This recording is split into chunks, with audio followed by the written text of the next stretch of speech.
Hello friends, welcome. I'll be taking you through today's webinar. Hope you're able to hear me out. And so let's start with our today's content first, and then while people join, we'll take you to the other parts as well.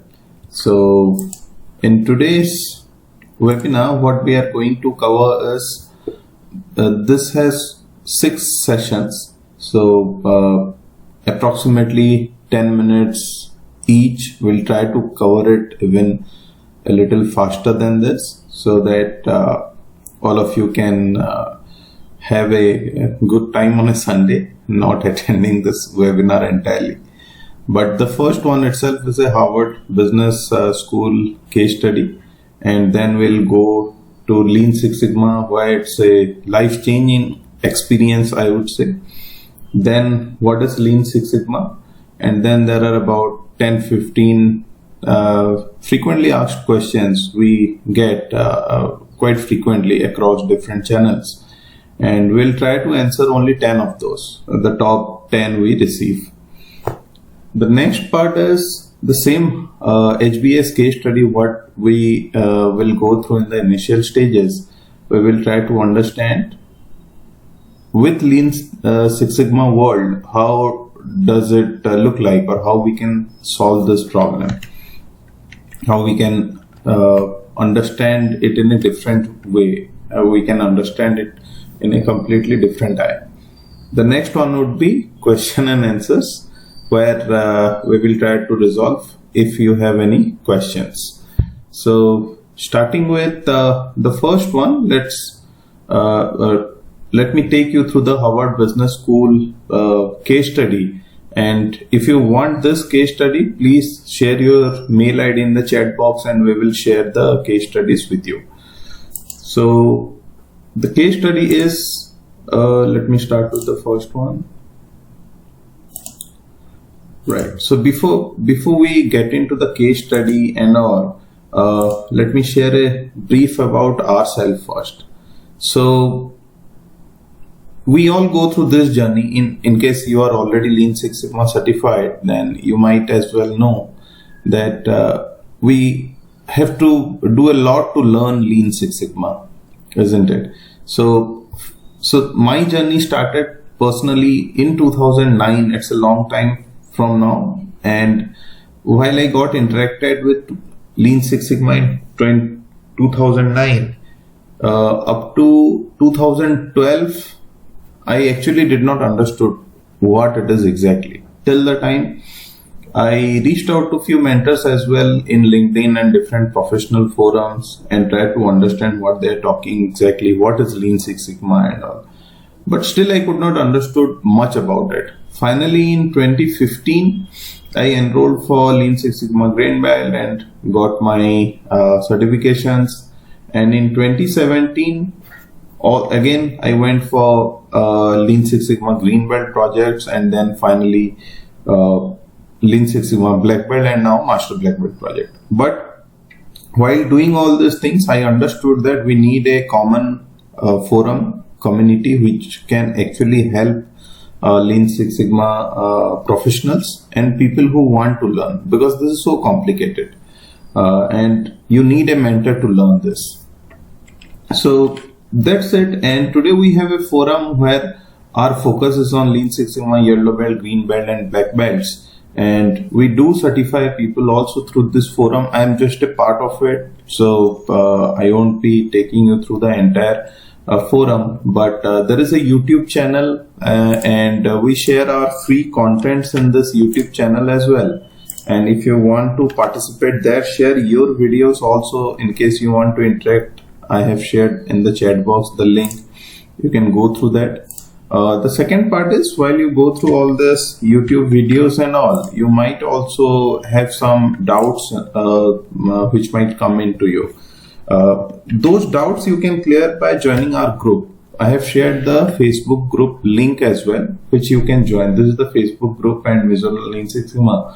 And so you learn from YouTube videos couple of times. We'll share the books as well, and then you go on to the next part as well. Now, in the meantime, what we did is we also created a forum of Google Classrooms, which we use as a platform. And if you are a mentor, if you are a trainer, you're free to use this, and we have all the contents, everything available. You can go ahead and train people on this. So with that short brief about ourselves, let me go back to our content and start with the case study first. This is a Harvard Business School case study, and a really interesting one. It's a little complicated to understand. As I told, if you want the PDF version of this case study, which is a very short one, but let me just share with you. This is the Kolb Director Quality Assurance case study, and you can get it. We would be able to share the link and all those details with you, but share your Gmail ID in the chat box and we should be able to share this case study with you. But for your understanding, we have summarized it, and let's understand it. What does this mean exactly? And then we'll go to the next phase. So to start with, the Kolb case study. The name is the Kolb case study, and a very interesting case study. We have the central character of this case study is Kolb, and Director Quality Assurance. And he was just 4 weeks old in the system. He just joined 4 weeks back in this organization. And in this 4 weeks, he happened to attend all the trainings, all the seminars and everything. But while he was doing so for a month or so, he was now looking forward to digging into the quality problems at this industrial products plant, which had about 1200 people in it. Now, to understand this, he went to his subordinate, which was Mark Hamler. He's a quality control manager. And as per Mark, everything was just fine. So it is like a casual response. But when Kolb probed him, you need to tell me something more, what is exactly happening, and he got here. So then he started saying that, no, it was just typical quality snafu, and we had a little problem on the greasex line last week. A little high pressure was found in some cans on the second shift. But a supervisor vented them so that we could ship them out. We met our delivery schedule. So this was the response from Mark Hamler. Since Kolb was still relatively unfamiliar with the plant and its products, he asked Hamler to elaborate. And painfully, Hamler continued. So by pushing this again, Hamler continued. And this is what he had to say again. So he started with again having some trouble with the new filling equipment, and some of the cans were pressurized beyond the upper specification limit. Now, there is some technical words here, upper specification limits, but don't worry about it. These are pretty much easy stuffs in Lean Six Sigma world. The production rate is till 50% of standard and about 14 cases per shift. And we caught it halfway into shift. So essentially what his subordinate was sharing is that there was some problem with the filling equipment, but we caught it in midway and it was okay. When he returned at the end of the shift, so when his subordinate returned at the end of the shift, he found a pallet of finished good sealing up a carton of the rejected greasex. The whole text had been removed. So whatever was rejected, there was someone reaching out to it and they were already packaging it to send it to the customers. Now, while doing all these things up, which was Wayne Simmons, the first line supervisor, he even went one step ahead and asked Wayne why you did so. So then he told that there is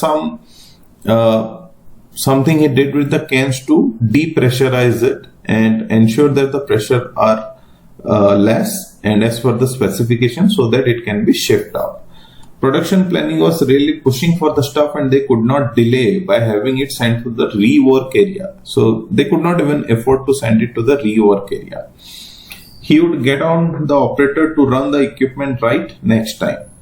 Mac didn't write it up but came in about 3 days ago to tell me about it. So to summarize, what happened is there was an issue found, and when he checked with his supervisor had ignored his tagging of the bad issues, and that's how they were ready to ship it again.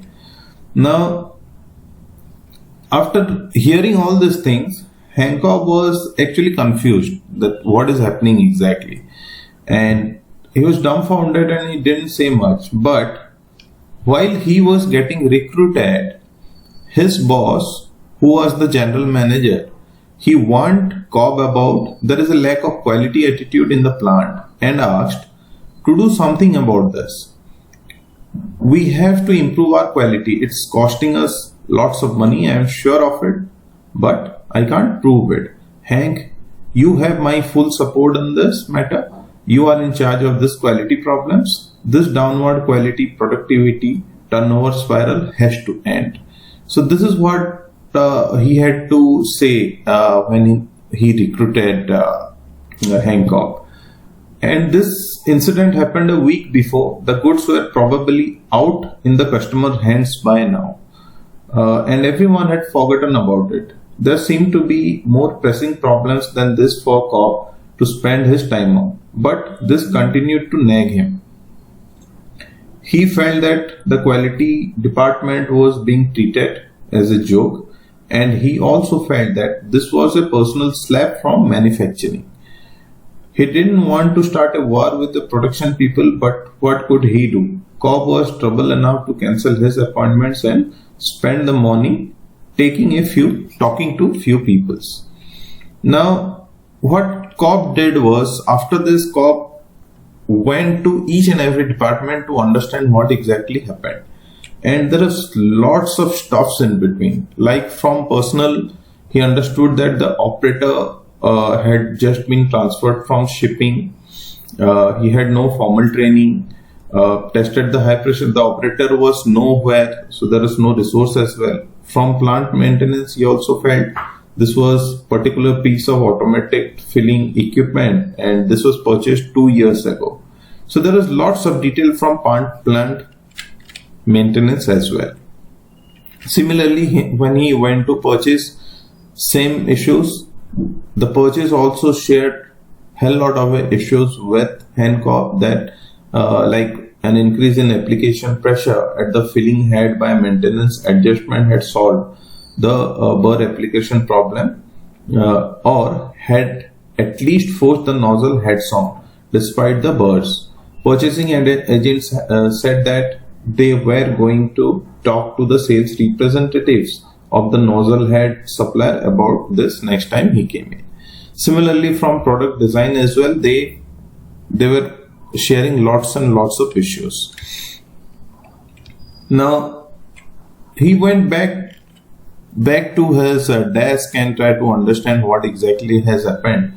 And what he was more worried about is there are lots of issues across, as you would have gone through a little in the previous slides.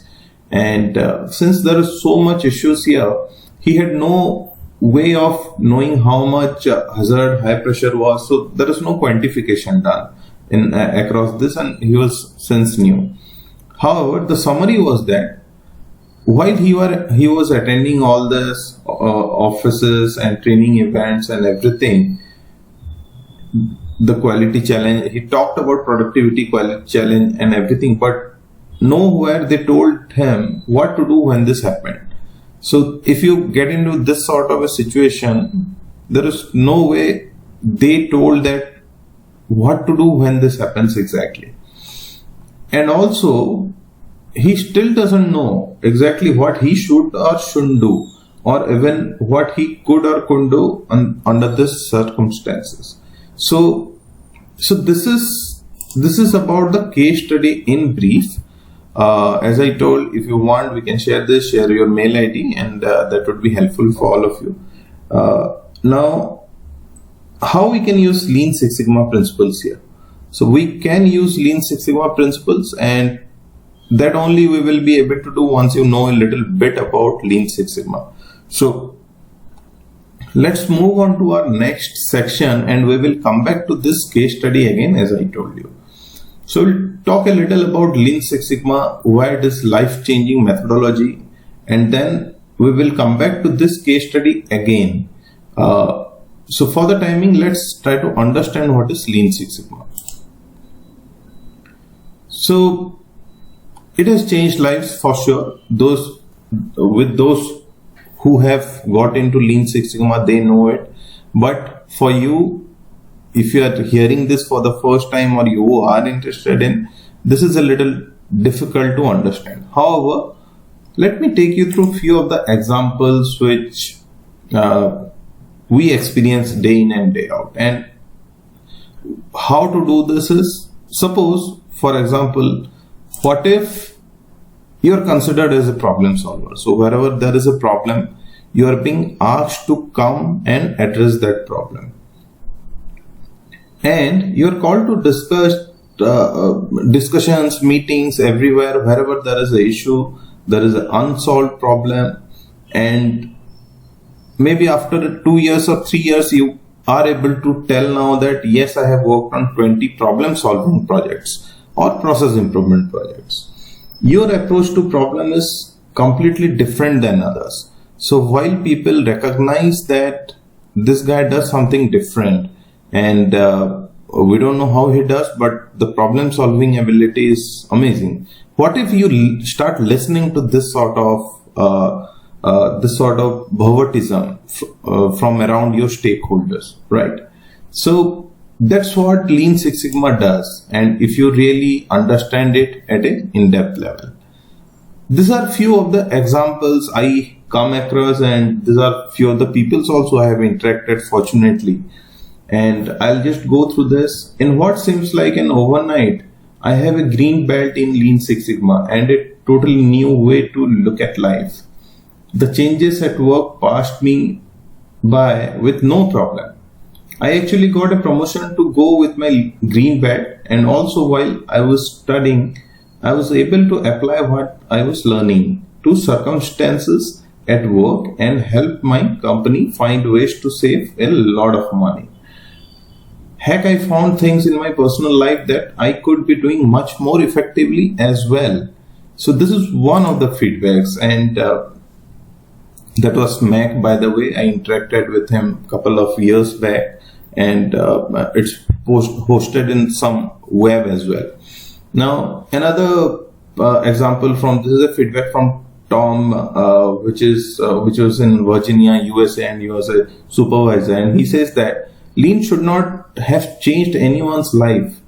If it has, you have done it incorrectly. So what he says is, it is for sure is going to change your life, and if it has not, then there is something wrong. You have not done it correctly, right? So these are amazing feedbacks which people have lived this through. Now coming to another perspective from a life coach. Rebecca Mott is a life coach, and I happened to interact with her a few years back during a training program. And as a life coach, what she told us that it's like the 5 P's. So she gave example of 5 P's. This is a tool where we sort, set in order, shine, standardize, and sustain. But she was able to share this in a life itself. So that's how humongous this impact can be if you understand it properly. Going forward, but why would Lean Six Sigma support on all this, and why would Lean Six Sigma only can have the success story? There is few reasons behind it. And having said that, Lean Six Sigma is not a magic bullet, I can tell you that. But you have to understand why, right? So let's go front and understand.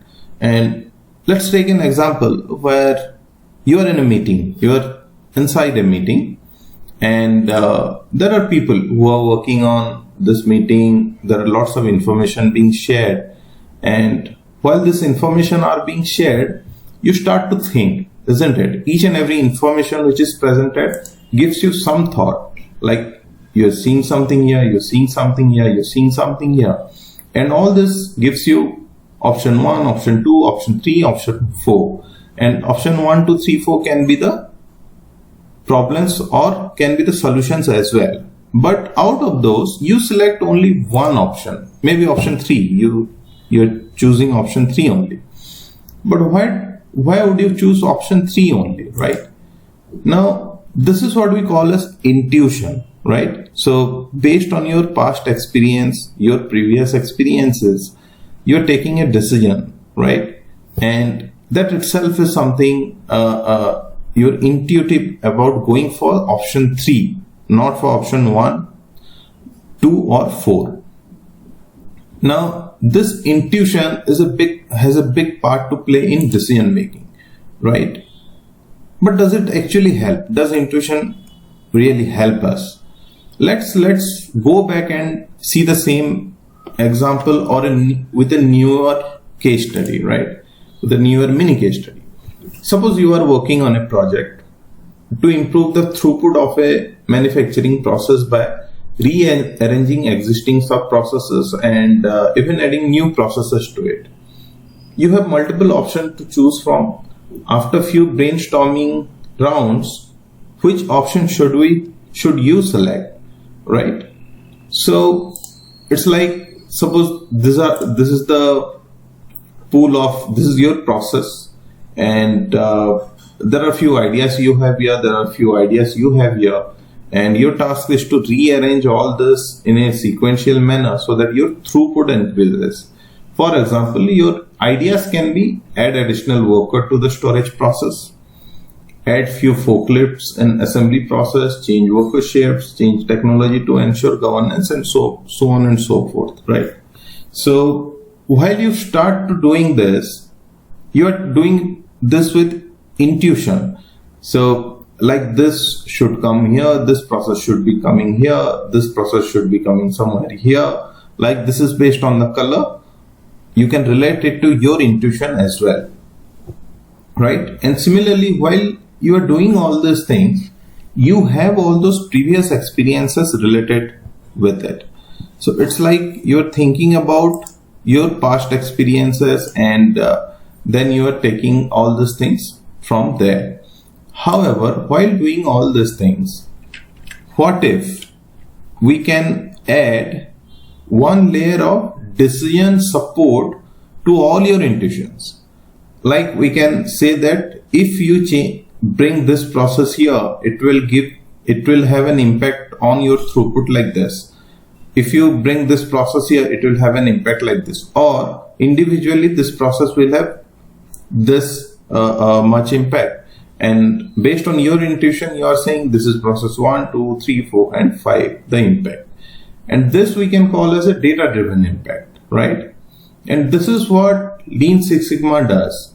So we add data-driven decision making to your intuitions as well. Summarizing, the entire Lean Six Sigma is about identifying problems, validating your assumptions, what you have, or the intuitions here, brainstorm all the solutions, then plan for implementation and control methods, right? While you do all these things, by following a structured approach, we avoid the unintended consequences here. So we ensure that all these things are done in a structured manner and there is no surprises within this. Also, while you plan for implementation, there is a statistical analysis, there is a process mapping, there is so many, at least 700 tools available in this, in entire Lean Six Sigma. So you can use all those things. Thereby, it helps you to take decision. Also, the control methodology. One team implement changes, they can control processes for a fraction of the cost of traditional quality methods by continuing the use of Lean Six Sigma tools and statistics. So there are lots of control mechanisms which are easy to implement as well. Going forward, we discussed just one benefit of Lean Six Sigma. There are so many other as well, right? Now let's go back and spend 5-7 minutes on what do we mean by exactly Lean Six Sigma, right? So let's start with the typical definition. This is a definition of Lean Six Sigma, where we say that Lean Six Sigma is a problem-solving methodology for process improvement, and it's a statistical concept that seeks to define the variation inherent in any process. While we do that, just to give you a heads up on what is methodology. Methodology is nothing but a formula. It's a how to do, it's a best way to do. So we structure all these things in such a way that it is easy for everyone to use everywhere. And that's what we call as a methodology. A method of how we can use something. So what is Six Sigma? Six Sigma, in the earlier definition, there are few components like process, variation, process improvement, and statistical concepts. Process is nothing but a series of action or steps taken in order to achieve a particular end, right? So it is just a sequence of steps. That is what we call as process. It can be as simple as booking a movie ticket, adding QR code levels to a package, and so on. Variation is something you can relate with inconsistency. Something which is not consistent can be termed as a variation. Now, what do we mean by process improvement? For example, if you are booking a movie ticket, it takes about 2 to 10 minutes, and we are trying to reduce it to 2 to 4 minutes, right? Max. That's what the improvement can mean here. And adding a QR code level to a package, it takes maybe 1 second to 10 seconds, and now we have to bring it down with reduction from 1 to 10 seconds to 1 to 5 seconds, right? So that's what process improvement means exactly. Now, statistical concept, though this might be a little difficult for someone who does not know to understand, but Lean Six Sigma uses pretty standardized statistical tools, which is pretty much easy once you know that. For example, we call all the elements we will perform in the study as population. In our earlier example, the population is set of all the students, maybe 200 students, right? And that we call as population. This sort of standardized definitions we have, and there are a few concepts as well. Going back now to the process. For example, this is a pizza delivery process, and if you see, these are the number of minutes the pizza delivery guy has taken in terms of different days. While he is doing it, we call all these inconsistencies as variation. And the process improvement would be if we are able to limit all this delivery within 20 minutes, right? Or in and around 20 minutes. There will be variation, but can we reduce that variation having same 20 minutes as target, right? Lean Six Sigma uses something called a DMAC, define, measure, analyze, improve, and control. And we also use something as a statistical concept called regression analysis. Moving on, while you would have seen this earlier, identify problems, validate assumptions, brainstorm solutions, then plan for implementation and control methods. For example, if we say identification of problem, and the first problem is customer complaint. One type of issues we are facing is customers reporting more than one defect for the same product. So for the same products, you are getting multiple defects, which was not the case earlier. Now, the second types of problem you are facing is defects are reported in an inconsistent manner. So what we are saying is the defects are reported, but it's 5 today, 2 today, so it's inconsistent. That is what's variation, right? So the first one we will call as lean. This is a lean where we need to reduce the waste in the process itself, right? The second one is type of Six Sigma where we attack the defects itself, right? Combining these two, we call this as Lean Six Sigma. There are so many other examples. In the interest of time, we will not go deep into it, and we'll move on to our next section, which is the frequently asked questions in Lean Six Sigma. These are the top 10 questions even I still get in Quora as well, and you might also have similar questions. So let's try to understand this one by one.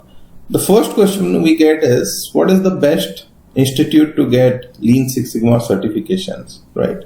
So the answer to this is, actually there is no best institute. It is how best you can learn. So it is not like any institute can make you learn. It is you who will learn. So it doesn't matter honestly from where you are going to do your Lean Six Sigma. Yes, if you do it from ASQ, you have a brand name, but what if you are not able to use it in your practical environment? So it doesn't matter which institute, it matters from how you are going to learn it. Can be from any institute, actually it doesn't matter in long run. Second question, shall I go online or classroom training? Yes, there is an impact in classroom training, and it is always preferred to go for classroom training in Lean Six Sigma or any other training. But online is also okay, considering you will have the flexibility, and it depends on your requirement. So there is no best way whether classroom will do good for you or online will do good for you. Both are same for me. Now going into the next questions, how can I get certified in Lean Six Sigma? Well, the normal process for Lean Six Sigma certification is you have to attend exams, and then you have to submit some assignments, and then they certify it. But normally what happens is, these certifications are not based on the practical knowledge.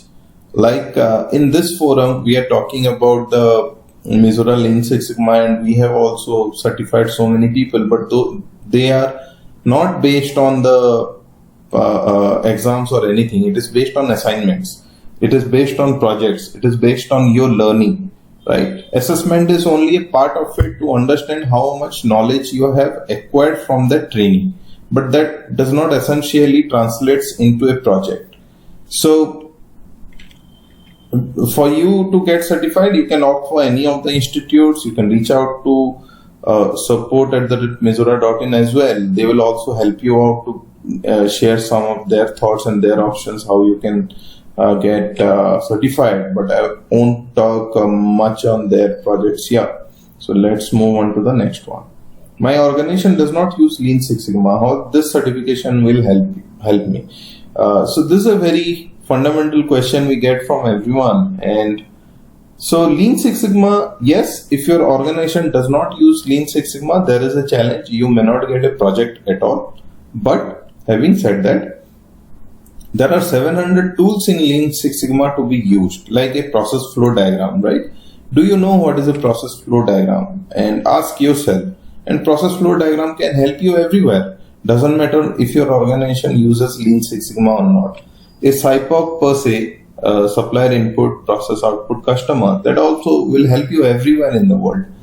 FMEA will help you everywhere in the world. So it doesn't matter actually whether your organization uses Lean Six Sigma or not.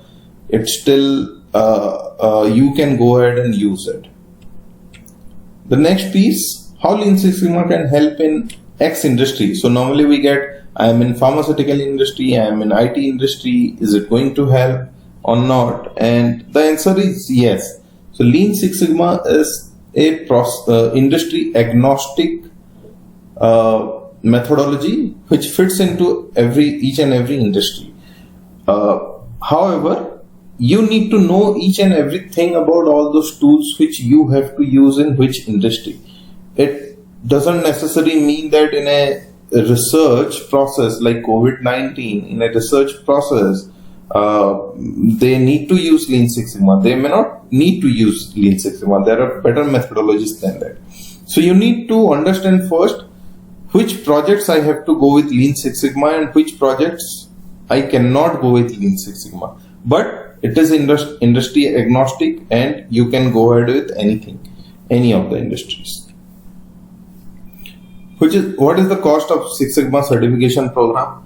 As I told you earlier, the certification from which institute does not matter. It is up to you based on your cost effectiveness, provided you are ready to learn. If you have gone through the earlier part of the this session, I told you that based on my experience, it took me almost 5 to 7 years to learn it. So the same amount of time you might also need.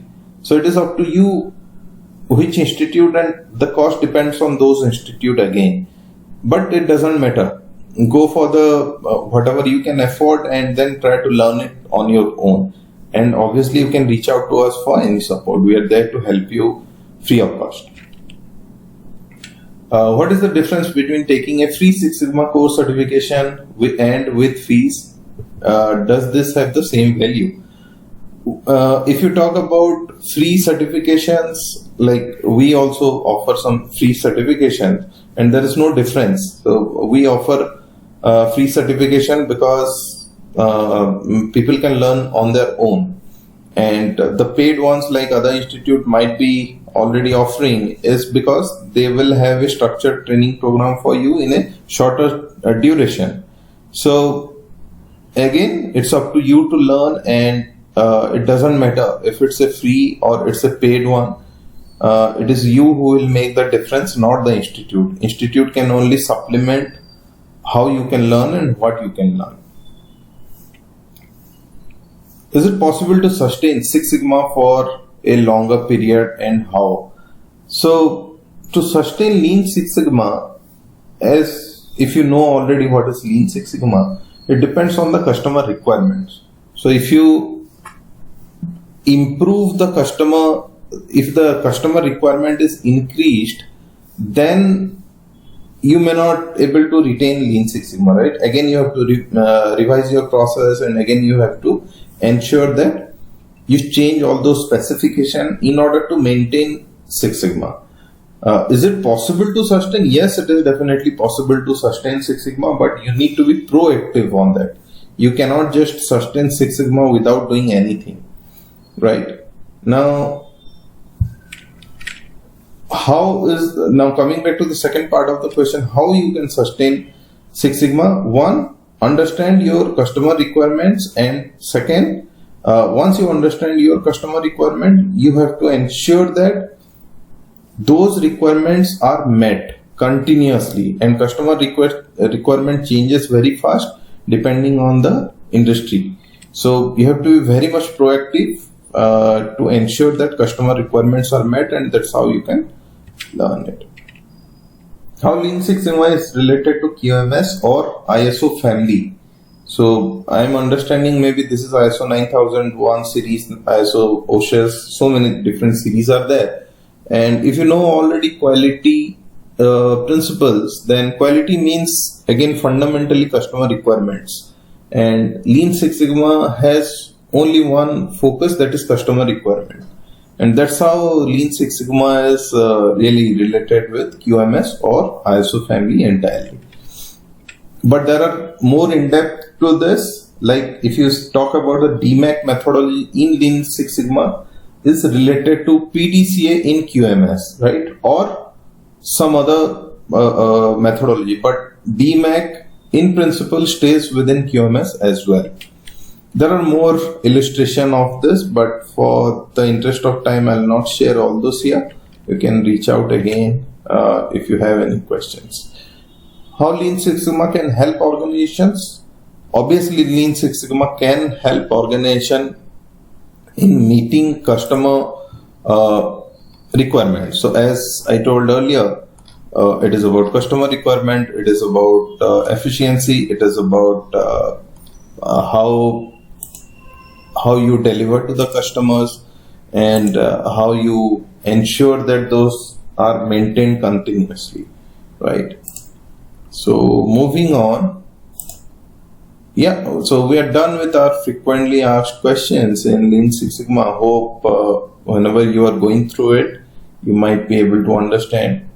And then finally to our earlier case study, Harvard Business School review. And we'll try to understand this now with the help of Lean Six Sigma methodology.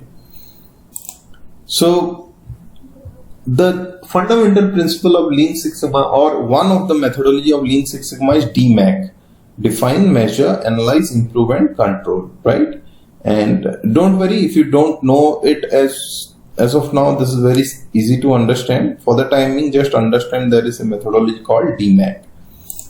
Going forward, if we try to relate, define, and if you go back to the earlier slides which I shared, Kolb actually went out everywhere and he understood everything. There are lots of problems highlighted by everyone, but was that problem really that big, right? What was the problem? The first problem was that some of the cans were pressurized beyond upper specification limit. This was the problem what was shared with Kolb, right?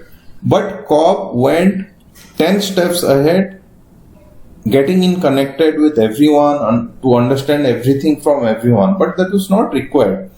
If you go by Lean Six Sigma methodology, the simplest of them is first have a problem statement in hand, right? And use SMART objectives in this. Like where is it happening, when is it happening, which cans, etc. Make it measurable again. How much is something? Some of the cans here, it was written. So try to understand how much it is this. Then is it realistic? Is it too big problem which can never be solved? And then make it time bounded. So use entire SMART methodology in your entire project charter, or define the problem first. That's the step one, to define the problem first.